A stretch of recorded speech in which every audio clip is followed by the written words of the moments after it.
friends. I get no juice today. Hello, friends. Appreciate you guys being here. Hopefully, you guys had a good summer. I did.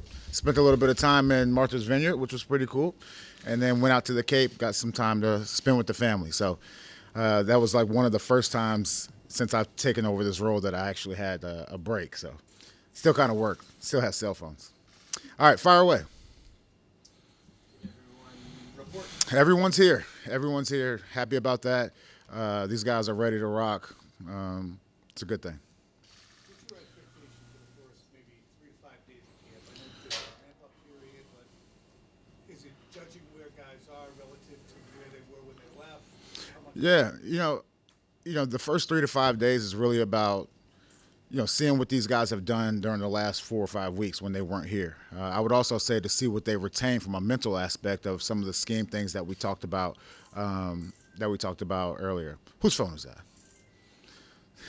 It's all good. You know what happens in the squad room, and this is even when I was a player.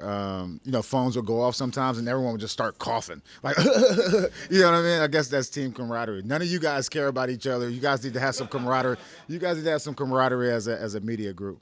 Jerod, you said every player reported Devon Gotcha and Matthew Judon, I assume, are included in that. Yep. They've expressed varying levels of displeasure about their situation. What's the team's kind of like relationship? Yeah, look, the relationship is still good, at least from my perspective, and I know their teammates definitely respect them. Those are valuable pieces of this organization, and they've done a lot for us. And hopefully we can get something done, and those guys are here. I want them here. I think Elliott wants them here. The team wants them here. Those guys, there is a business aspect to everything, though. So. Hey, Jerod, obviously your first year as a head coach. I'm just curious, as you were planning the training camp and putting things down on paper and trying to organize things, did you come across anything that you said, gee, I didn't understand, I didn't realize the head coach had to do that? There are a few things, from a scheduling standpoint, but, honestly, it's been great having a bunch of new coaches in here that I can lean on, and obviously the coaches that we've had in the past that are still here. There really wasn't anything like just huge like that where I'm like, wow, that's different, but it's been good. Just to follow up on Judon, Gotcha, and anyone else, do you anticipate they'll practice? Like, that seems like a new thing where players hold in now. Yeah. It's always the expectation if you're here, you're going to go out there and practice and you're going to compete, and that's what it's all about. Another one on Devon and Judon. Does it feel like something will have to get done to keep them here? Look, this is their first day back, all right? So, this is probably a question for tomorrow. At the same time, look, I'll reiterate, we want those guys here, and we're going to do everything possible to keep those guys, and I think it's good for the organization, and hopefully it works out. We asked a lot of questions in the spring about quarterbacks and reps and who's number one and who's number two. Any sort of clarification you can give us at this point on the calendar as to who might be the starter, who might be number two? Yeah, coming out of the spring, I don't think there's any doubt. Jacoby is the starting quarterback at this point in time. We can look at these other quarterbacks on the roster. At the same time, it's about competition. And so when we get out on the field this summer with the pads on, we'll see how it all plays out. But, coming out of the spring, I think it's clear that Jacoby is the most pro-ready guy we have and play a lot of football. Some talk about perhaps the team whittling down quarterback depth from 4 to 3. Do you guys still plan on carrying it? It's always a conversation about, do we move this person here? Do we move that person there? We're always going to take the mindset of we're going to do what's best for the organization, and we're going to try to get those guys to go out there and get reps so they can compete. And I don't know if that means 4 or 3. Honestly, right now we have 4 quarterbacks, and those guys will go out there and practice today. What's your overarching message to the team when you stand up in front of the team room? Yeah. The overarching message, I would say, is about competition. It's about competition, and it's also about building camaraderie and knowing what to do. Look, I've learned a lot of principles here, obviously, from Bill, and being tough, smart, and dependable is definitely something that I definitely think makes a good team, and that's still part of my message to the rest of the guys, but when it's all said and done, it's about competition and going out there beating the man across from you. What kind of opportunity do you see this training camp being for some of the undrafted guys and some of the guys who may not be household names? Yeah, look, we're no longer bound by, for the most part, the time, the time rule we had in the spring. So there'll be enough reps for everyone. I will say it's not about the amount of reps; it's the quality of reps. And if you're undrafted, and I had this talk with the rookies the other day. It's the same thing in college. Like everyone's seen the 5-star flop, and everyone's seen the guy with no stars become a starter in college. It's the exact same thing right here. It doesn't matter how you got here. It's what you do with your opportunities. Out of those adopted guys, is there anyone that has stood out to you? Because I know the rookies reported a little earlier. Yeah, honestly, it's kind of tough. They didn't really do much. We didn't know what they actually were going to do at home because they are rookies, and so it ended up being almost like a phase 2 day where a lot of agilities and going back to the evaluation process, like seeing how these guys came back from the break. So we'll see once we get out here and really compete. When you put together your itinerary for what camp will look like, practice being at 11 in the morning. Yep. How did you come to that decision that that's the best time to work? Yeah, for me, I thought it was important that we had adequate meeting time in the morning, right before we touch, the field. And honestly, I think the guys appreciate that. They want to make sure that they, tighten all the screws and know exactly what to do on the field so their athleticism can take over. That was the mindset. And so when you have those earlier practices, and look, we're in New England. We're not in New Orleans or anything like that. But when you look at those earlier practices, it just takes a lot of time the night before, and you don't know if those guys really retain it the next day. And so I wanted to give those guys the opportunity to, kind of brush up before they went on the field. Ron, do you have a sense of where you want Mike Owenu to play? Obviously, during the spring we saw him at tackle, we saw him at guard. Do you have a sense of where you want him to play and also what your initial, at least offensive line, sort of lineup? Yeah, I've had this conversation with AVP. I've also talked to Mike and the rest of those offensive linemen. Look, we're going to put the best 5 players out there on the field as an offensive line. If that means you got to play guard or play tackle, look, I don't know, and we'll see, and it'll play itself out in camp. But that's my mindset. It's about putting the best players on the field. You start out with a core 4.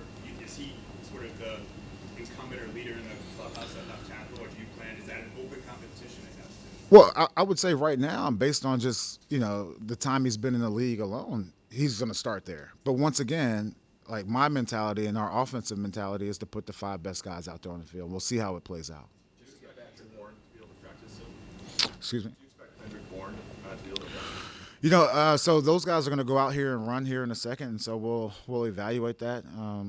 He's been progressing, and we'll see what it looks like. Jerod, as you say, goals for this team, a successful season at the end of the year will be defined as what? Yeah, a successful season, in my eyes, is really about the foundation. Like, have we put together a good foundation of a combination of young and older players to really start, competing?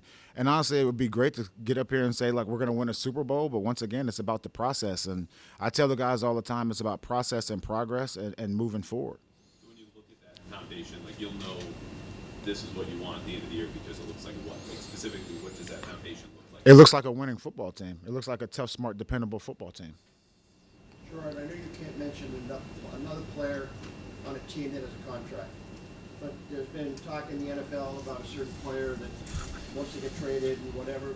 The Patriots be interested in investigating another wide receiver?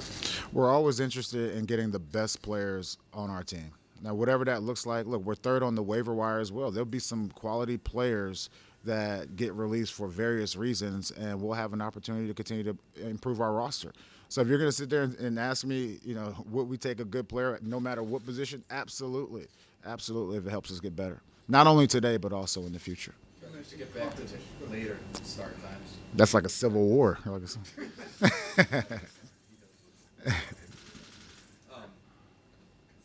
not New Orleans, but it can get hot here. I mean, if it's a 95-degree day in Yeah. Foxborough, do you guys have to adjust? What kind of conversations have you had to make sure that you're practicing? I mean, it's all about, we talk about hydration. We take various measures all the time. We'll have the ice box outside, and we always have people tracking real-time data throughout practice. And honestly, it's my job. Like, if those guys end up looking like they're about to die, like, it's no problem in cutting practice. It's no problem. I will say this, like, practice won't be, 2 hours every single day or 2.5 hours every single day. I believe in, kind of undulating the practice schedule, continue to confuse the body, and really look, we'll have an hour and 30-minute practice, but it's going to be high intensity, or we may have a 2 hour and 10-minute practice where there will be some, not, slower periods in those. I think it's important to do that and change it up, to break up the monotony a little bit. Where's Cole Strange in terms of his football defense? Yeah, he's been in here every day. I don't even think he really took a break. He's trying to get out there on the field, and I appreciate it. I'm not exactly sure what that looks like. We'll see how he progresses going forward.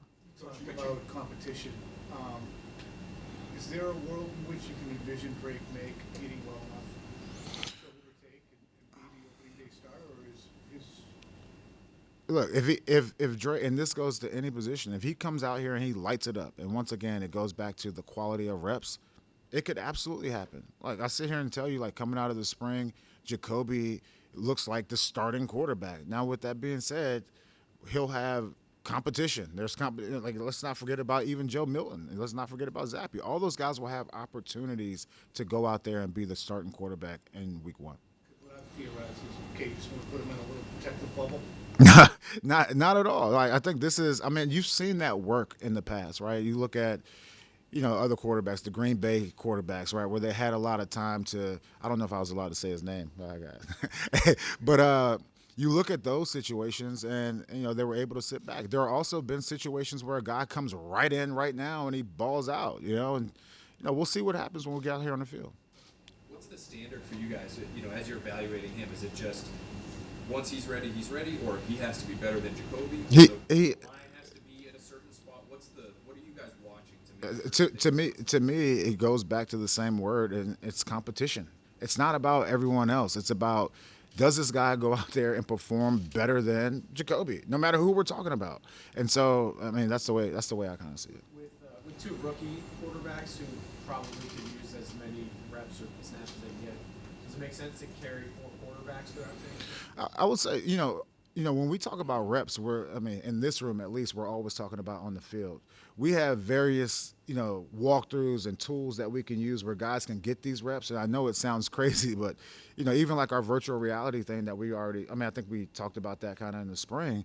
That's another way that guys are able to steal reps. And so, maybe a guy gets, 20 reps on this day, the next day he gets 2 reps. And that's why I always tell you guys to be very careful when you start to put together the depth charts and who gets cut and all that stuff. Because honestly, I don't even know at this point in time. Because once again, it goes back to competing, not only on the field, but also off the field, in the classroom. And those things are important. Go ahead. I'm going. It's almost like double Dutch, right? He was like trying to, just jump in there. Come on. I'll go. When it comes to competition and reps, from your perspective, how do you balance having the veterans in there who can kind of keep things on schedule versus the young guys maybe have more upside, but are kind of, inherently they're going to make some more mistakes? No, absolutely, and they have to learn through those mistakes. I would say, like, for a young player, just don't be a repeat error guy. I should say for all of our players, but you will have the opportunity to go out there and perform. Now, looking at some of the veteran players on the roster, like, realistically, they're not going to be out there 90% of the snaps at 11:30 or noon. Like, that's not what it is. And so those young guys will have an opportunity to really show what they have. There are players on this team that, we have confidence in. These are professional football players. Look at Duggar, Pepper, Gashaw, Judon, Bentley, Tavai, all those guys that played a lot of football in this league. And so the young guys are going to have an opportunity to go out there and play as I don't want to say manage the older guys, but at the same time, we know kind of what they can do. Now, in saying that, you have to continue to evaluate these guys on a day-to-day basis, no matter rookie, 10-year vet, or wherever. Karen?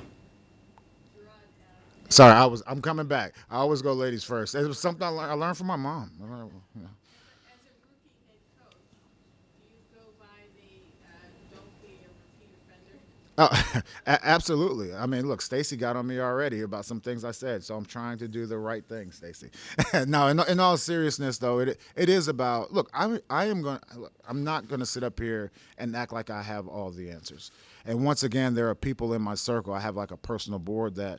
I lean on those individuals for guidance. And look, I am going to make mistakes. I'm not going to sit here and act like I'm just the most perfect guy. I will make mistakes, and I will learn from those mistakes because I am not a repeat offender type of person.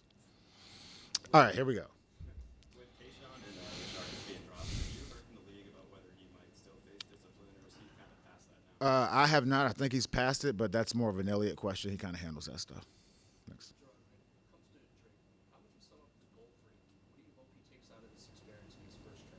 Yeah, the goal for Drake is just to get better each and every day. And look, it's not a straight line up to the top. There will be ups and downs, but if you look left to right, you just hope that if he started here, he's here. And once again, if he comes out here and he takes full advantage and lights it up, like he could be the day one quarterback. But like I said, coming out of the spring, I think it's Jacoby.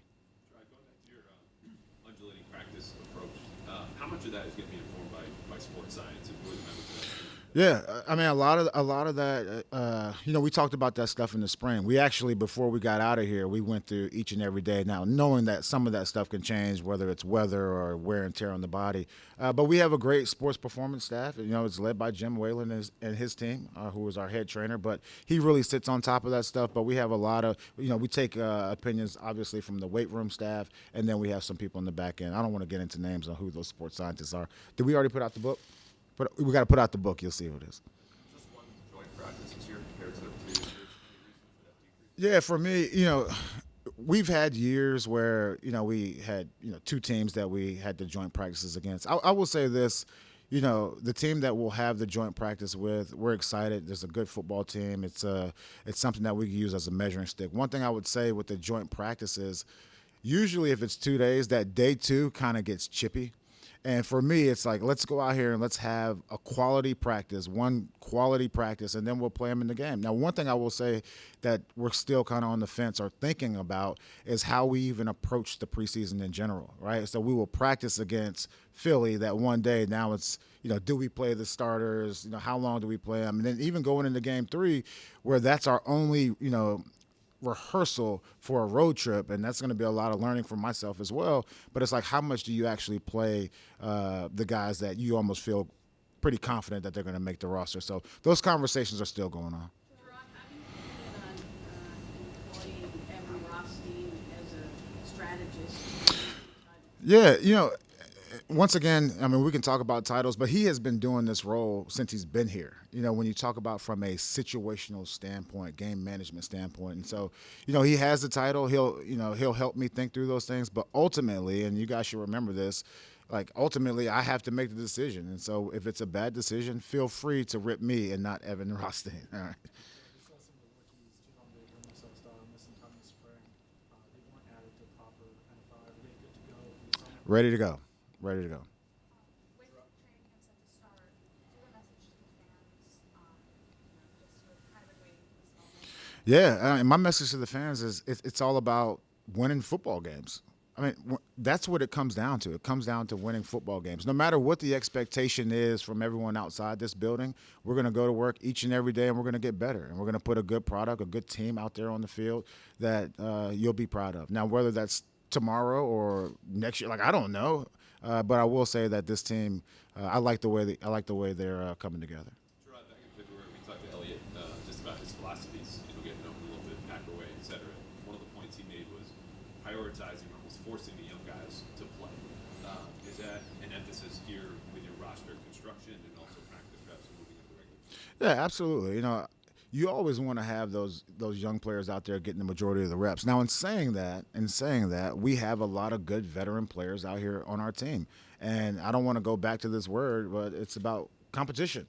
That's the word of the day. That's the word of camp. It's about competition, no matter who you are. So how do you just create an environment you think is maximum conducive to evaluation, right? You talk about finding the foundation at the end of the season. How do you make sure you know what you have in those young guys as they play?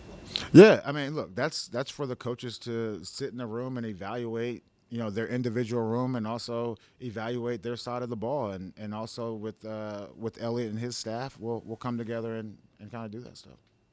That was a tough question. I didn't really. It was kind of. Yeah, I don't think you can just put all the rookies out there at one time. Like you have to have someone out there. Like, we'll mix and match, and once again, it'll go back to what I talked about earlier. We'll mix and match old, young, playing experience, non-playing experience, because I do think it's important. Like it's a huge difference if Hightower's out there running the huddle and a rookie's out there running the huddle. And oftentimes we sit there and say, well, this guy's not a good player, but honestly, well, maybe if this young guy didn't have to run the huddle and could just listen and get a call, he could be a performer. And there are players in the league. There are veteran players in the league that if you ask them to do certain things, it's like, just a different type of player. Our job as coaches is to make the scheme, very digestible, I guess, to make the scheme easy enough that these guys can go out there and understand what to do, no matter who you are. And it's the player's responsibility and also the coach's responsibility to make sure that we're teaching these guys and they know what to do so their athleticism can take over. And it can be a proper evaluation. Now, not knowing what to do, that's a terrible excuse not to make a team. Day one of camp still entail a conditioning test? Yeah, so it's part of the physical. Part of the physical is those guys going out there and running. So it's always going to be here. The conditioning test will always be here. Thanks. Appreciate it, guys.